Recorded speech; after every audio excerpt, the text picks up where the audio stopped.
Well, some South Africans say under the circumstances of high levels of violent crime in the country, they don't feel free and that Freedom Day is a sham. They've pinned their hopes on the new police commissioner to turn things around at the South African Police Service, despite major budget cuts in 2020. Let's cross live now to our senior reporter, Ofenze Sitimo. He's tracking the story down. Ofenze, what's happening where you are?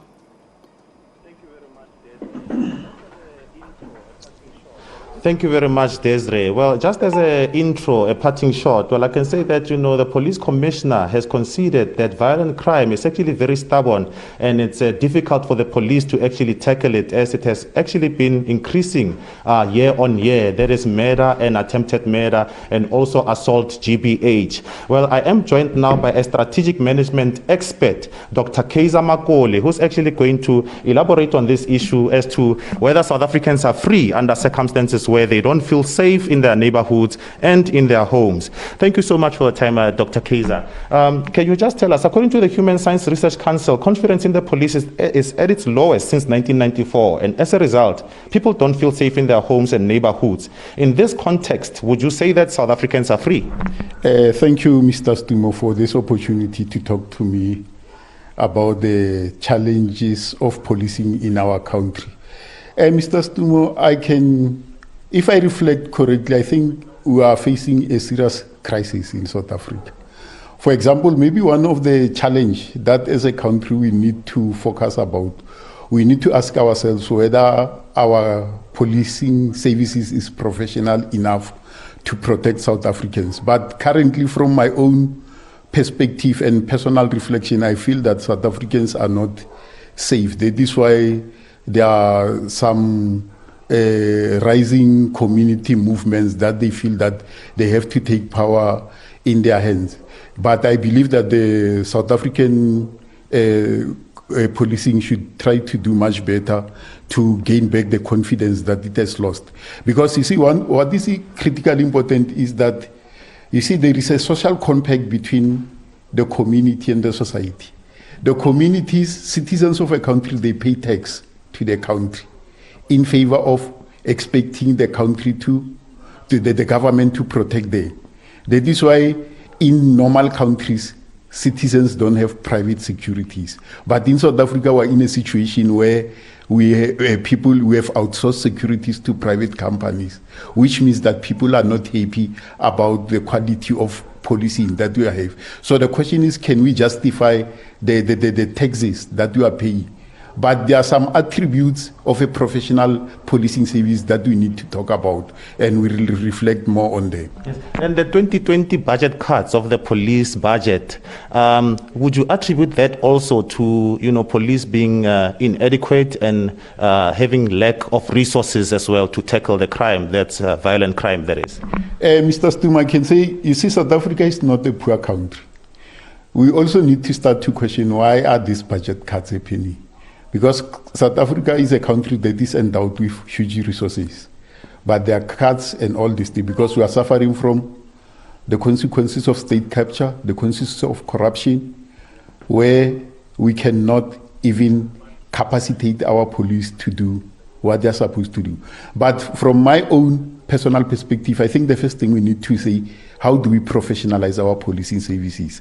How do we build the police that is capable to make South Africans to feel safe? Before we get money, we need a human resource development in the policing services first. We need to have police where they will be more proactive when they are dealing with crime. I like reacting to crime where people feel that the police are not doing enough. Yes. And South Africa, for time immemorial, has been labeled as a developing country. What is hampering us from being a developed country? Because for the past 23 years or so, ever since I've been a young boy, I've known South Africa to be a developmental country. So what's hampering us from being a developed country, that is? So, it seems as if you are reading my mind, because 2 days ago, I was at UNISA meeting some students about some of the projects. And one student, he gave me a serious food for thought where he said that while they were still at school, they were told that South Africa is a developing country. When is South Africa going to be a developed country? But now let us look, what are the attributes, the characteristics of a developed country? for a country to be developed country, it means we must build our human capital. It means we need a good and effective and efficient public education system. We need a good public health system, and we also need to improve socio-economic conditions in our country.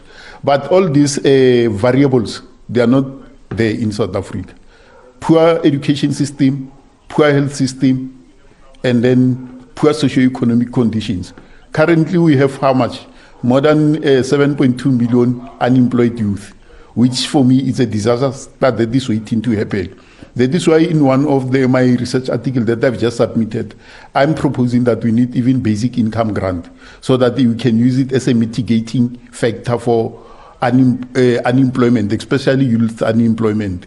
And some of the ideas that I'm proposing about that is that you need to create conditions where, and even the Human Rights Commission, I've reviewed some of the literature of Human Rights Commission of 2019, if I'm not mistaken. It proposed that at least government should give unemployed young people 1,500 rand. And then what should happen?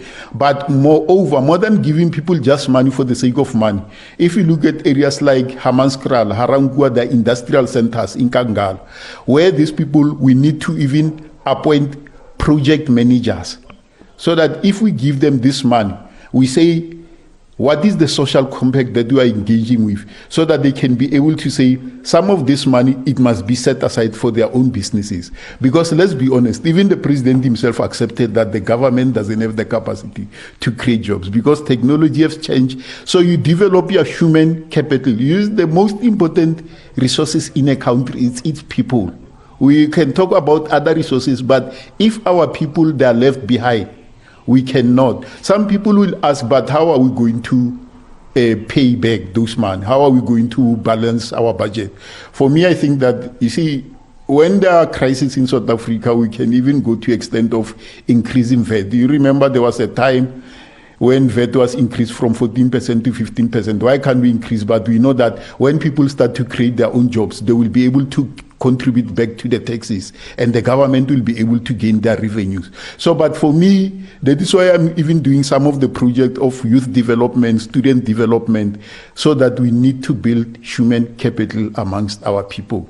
You see, a country that its people are not developed, it's a crisis country. Let's make example in what happened in many African countries where there are a serious problem of unemployment. You have things like civil war where young people are recruited to become child soldiers and all these things. So we need to think strategically and say, how do we go about and addressing these challenges as a country? And we need to build our young people. And we have to bear in mind that some of these people, these young people, they are the consequences because their parents were victims of inferior quality of education. They were not even given any space to contribute to the economy of the country during the apartheid period. Yes. If I may interject there for lack of time, under the circumstances that we are in, with the shortcomings that South Africa is facing after almost 3 decades following our freedom, the attainment of our freedom, are South Africans justified to say that, Freedom Day is just yet another public holiday that means nothing to them? I think I will refer you back to the speech by former President Thabo Mbeki, where he says that South Africa is 2 nations in 1 country.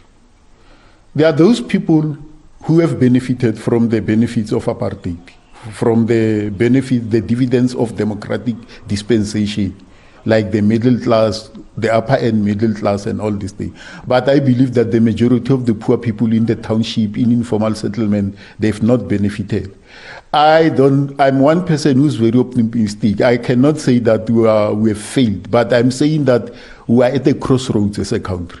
We need to bring all these people who are left behind back to the mainstream of the economy, and government need to support them. Thank you very much. Well, as you heard, that's Dr. Kaizer Makole, the strategic management expert, actually saying that the country is actually at the crossroad and government needs to step in strategically to ensure that the ticking time bomb of youth unemployment over 70% does not bring the country into chaos. And with that, it's back to studio.